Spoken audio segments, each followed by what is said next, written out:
workshop with the Humanitarian Society, and recently was one of our guest speakers at the Entrepreneurship Club. He's so passionate and determined and has an incredible business model. So please help me welcome Alan from FruitCraft. Well, my name is Alan. I am the founder of FruitCraft Fermentery and Distillery. Before I get into the thing I'm super passionate about, which is our why, I wanted to tell you a bit about what we do, which is also pretty cool. And before I even get there, I think I'll tell you a little bit about my history, because that is really how we arrived at our what. And it really comes down to never taking anything at its face value. It comes down to questioning the status quo.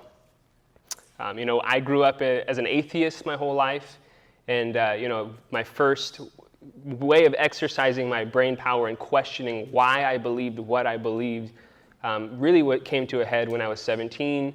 And really what I'd like to impart originally here is that keeping an open mind is the very thing that entrepreneurship is really built on. We need to get down to the root cause of where the core problems in our world are coming from, and questioning and saying why are the things the way that they are is the number one way we do that. So back to the what. When we did that in the case of alcohol, what we came to find out was nature itself makes alcohol.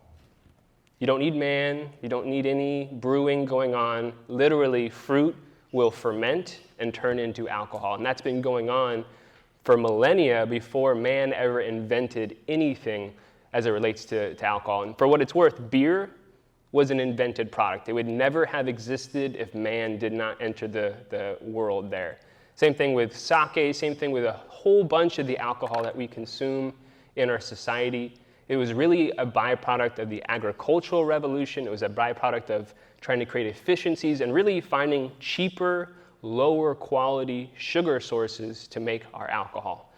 So we're kind of going back to the roots. When you make alcohol from fruit, you're not only making a tasty alcohol, but you're making the highest quality of all alcoholic beverages. So in a nutshell, FruitCraft makes not only fermented fruit or fruit wine, but we make traditional red wine. We make cider, because that's made from apples. We make honey wine. We make kombucha. We make hard kombucha. And we're also distilling these fermented products into eau de vie, which is a super premium spirit, $110 bottle spirit. If anyone's into craft spirits, you think craft whiskeys like the bee's knees, it's not. It's made from grains or corn syrup. You see what I'm saying? Cheap. Fruit, on the other hand, is super expensive. There's a reason why it hasn't been done, but by God's will, we're going to do it, all right? So I don't have any other slides besides this, so just keep looking at the slide. But I should, and the real reason why is because the solution that we're trying to bring to our economy and to business at large really is high level in its understanding.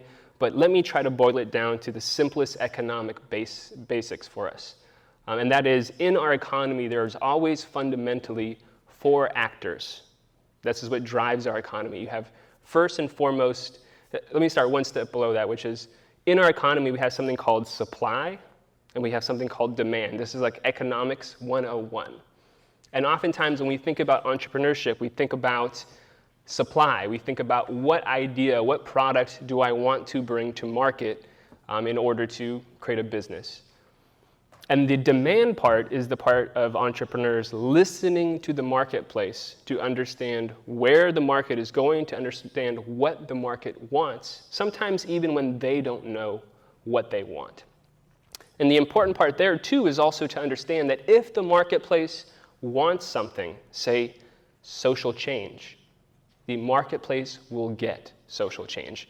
I believe wholeheartedly that all the young people I see in this room and young people all over the world will replace the old people who will die. Everyone will die, and the old people who are ruining the planet will also die.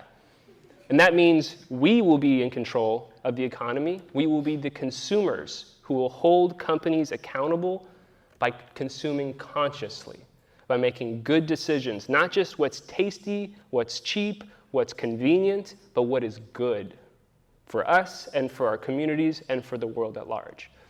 And so those four actors I alluded to when it comes to an understanding of how we can accomplish this change, it absolutely starts first and foremost with waking up as consumers and being super duper pragmatic about where we spend our money.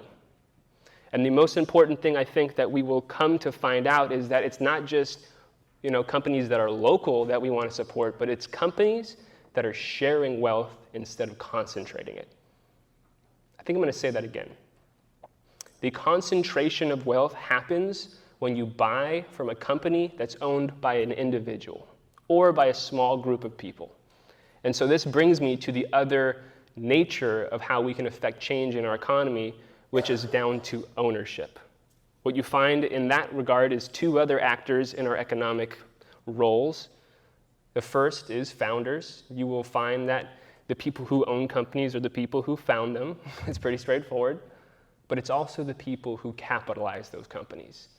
And so in the ethic of trying to decentralize power that it corrupts, to decentralize greed that is destroying our world, we have to consider that those two actors are not the only people who should share in the ownership of business, of enterprise, of the productive value of society. And really, when you look at who should be owners that tie an accountability to the outcomes of business, that is none other than consumers and laborers, or as I like to call it, the masses. Whenever you're talking about decision-making, and you let that decision-making live within a few people instead of the masses, corruption is an inevitable consequence of that. So when you're talking about it in the case of politics, we're talking about oligarchies or kingships. And what do we live in? We live in a democracy.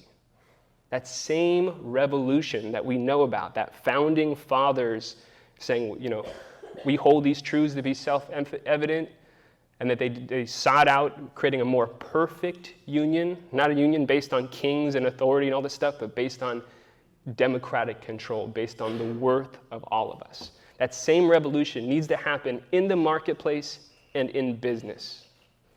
And so once again, just to do an overview of that, those four actors are investors, founders, consumers, and employees.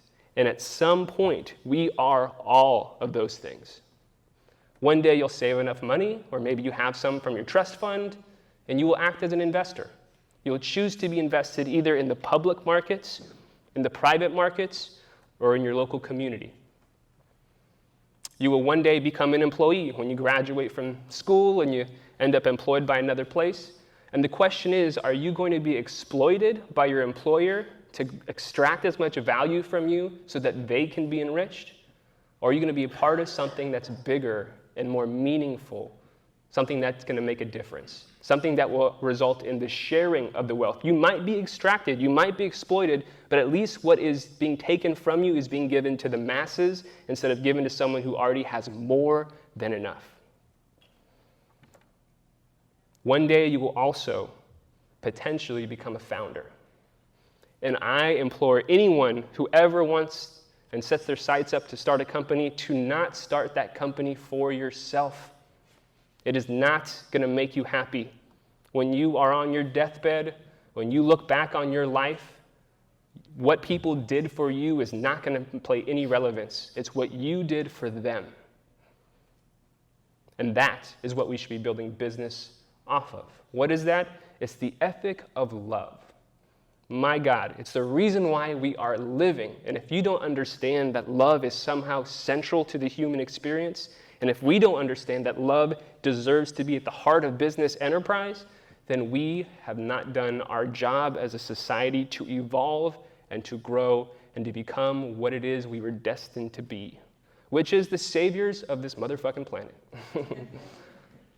The planet is dying, and it's because of the greed of the few. So what is our job? It's to collect, to be collective in our actions, right? So I want to continue to speak on this and kind of like invite all you guys to maybe be part of a revolution of sorts, because God knows I can't do it by myself, but more importantly, you can kind of get the nature of what I'm getting at, which is if it's a billionaire who's exploiting tens of thousands of people that we're okay with, why not let the tens of thousands of people rise up?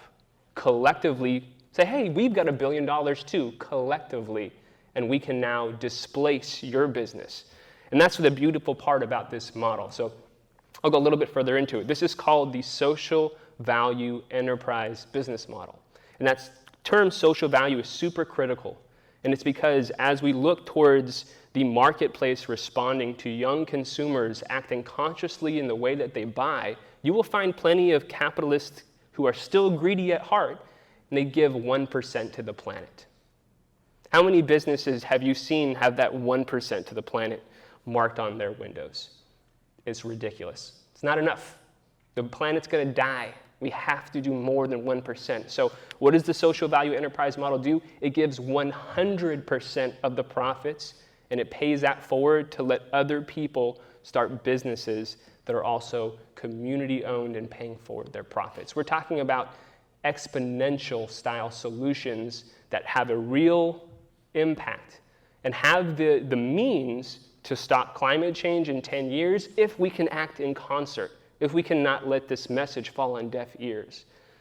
So, at the end of this night, I'm going to have a clipboard, and I'm hoping to collect emails so that I can keep in contact with you guys. Why? Because FruitCraft is here just 5-6 minutes from USD. It's in Hillcrest on University Avenue, and we've got 10,000 square feet of space, and we too want to build community.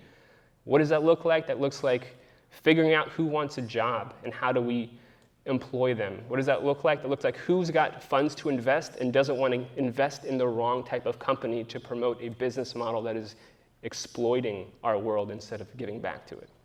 What does that look like? That looks like people who have ideas, who want to sharpen their entrepreneurial skill sets, because maybe in a year from now, when FruitCraft is profitable enough to be giving out its first $100,000 grant, you might have built a relationship with the decision makers who can finance your company, as long as you're willing to give up your ownership, like I have, to create a community-owned business model that is designed to have impact.